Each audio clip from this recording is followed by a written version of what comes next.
Ako dito kasi may buto-buto din eh. So, madami. I really love garlic. Ito yung tipong Ilocano talaga. Na na-dry ko ang adobo.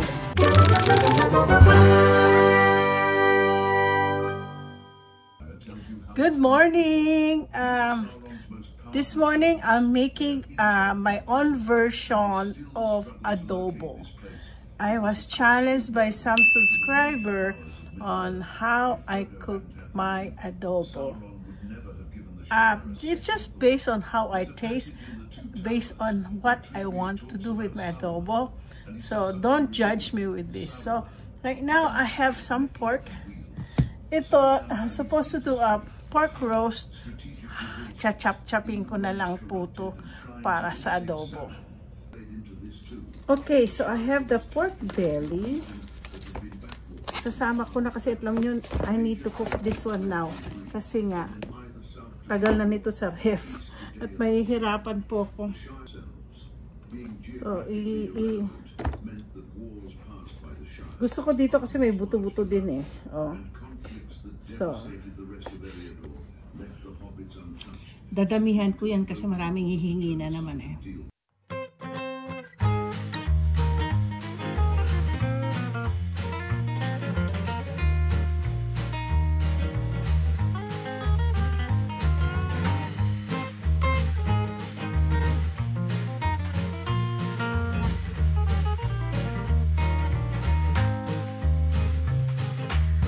Okay, ladies and gentlemen, ang dami po akong pork. So, hahatiin ko na lang tong pork. Gagawa ako ng pork adobo at gagawa po ako ng baka gawin kong caldereta o apritada. Basta anything that has a recipe about pork.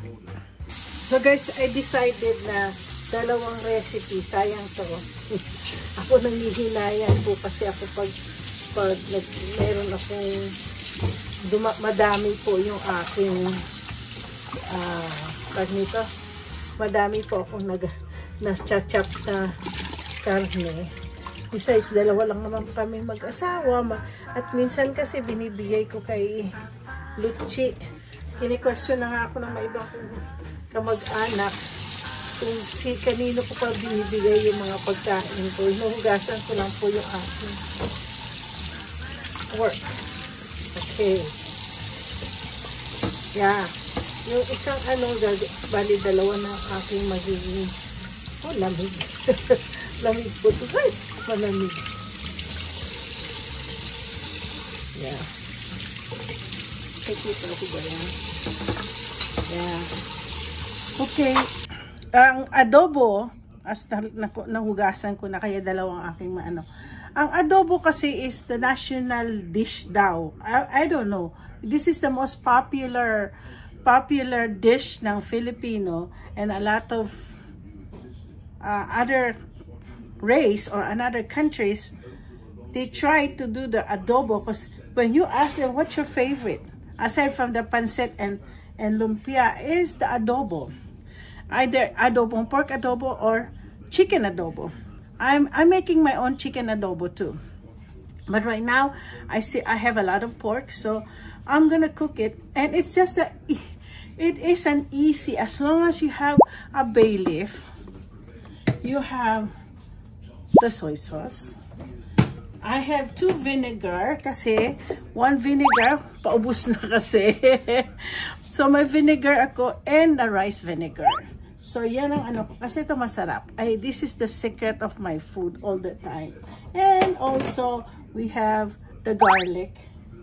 We have the pepper and of course a little bit of salt and sugar para matamis-tamis.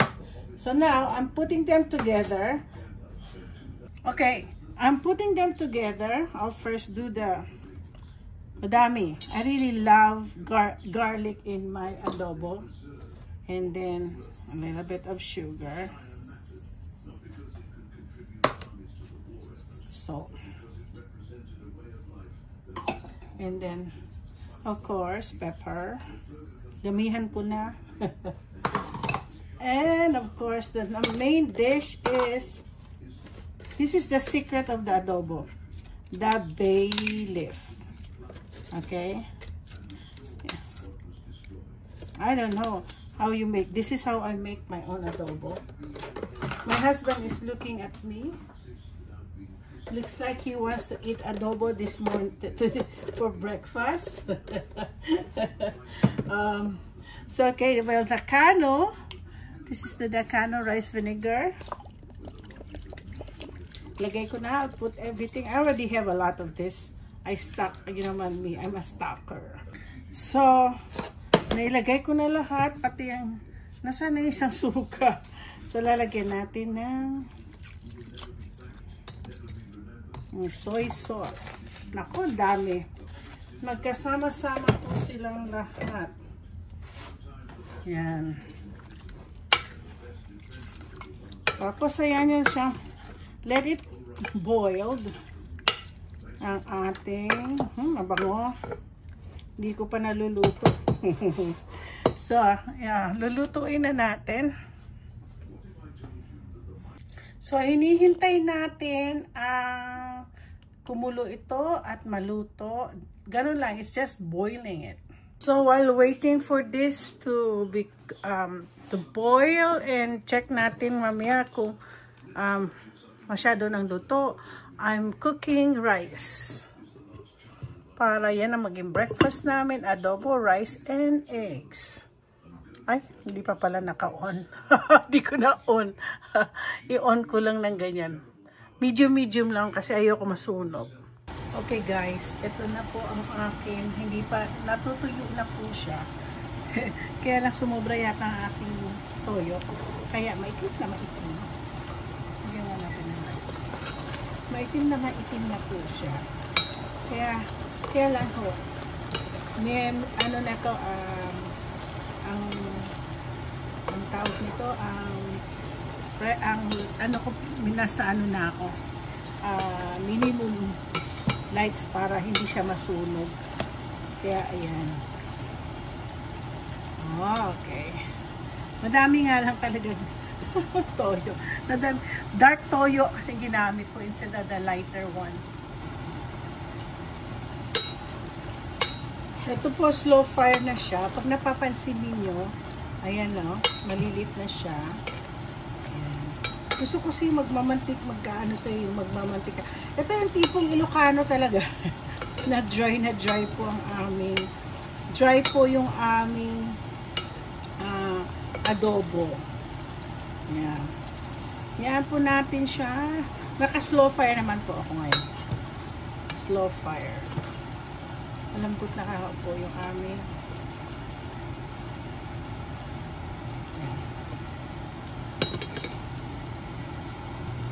Ito po. Pag nakita nyo po to, malambot na po yung karne ko. Nakita nyo, oh, mantika. Yeah, natutuyo po siya. Siguro nag-worry kayo na masyadong maitim na maitim po yung aking adobo. Huwag kayo mag-alala, matamis-tamis po kasi naglagay akong sugar. So, naano yung ano ng toyo. Ayan po, oh, hey! Nakatapos din po ako ng isang adobo. Mamaya kakain tayo dahil hindi pa luto yung kanin ko. Okay guys, ito na po yung aking adobo. Natuyo. Tapos kanina, hindi pa masyadong ano, kumuha ako ng konting kanin.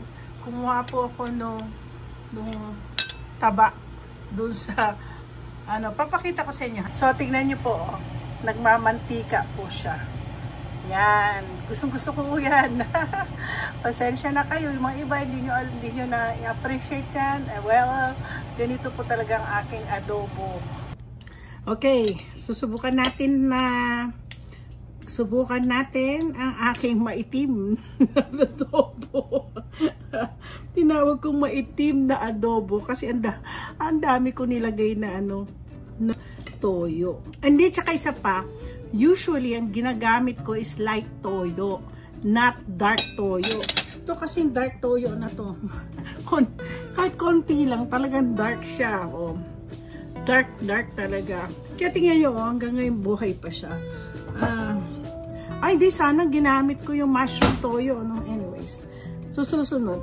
Basta toyo. Huwag masyadong dark. So, subukan natin kainin.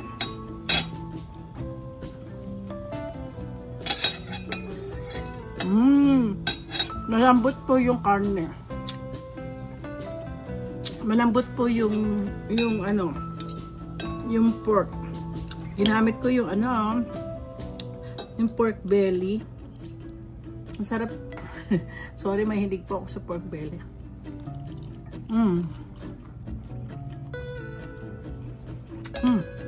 Konti lang ha. Isang piraso lang to. Masya konting kanin. Hindi pa masyadong malambot po yung kanin ko. Anyway,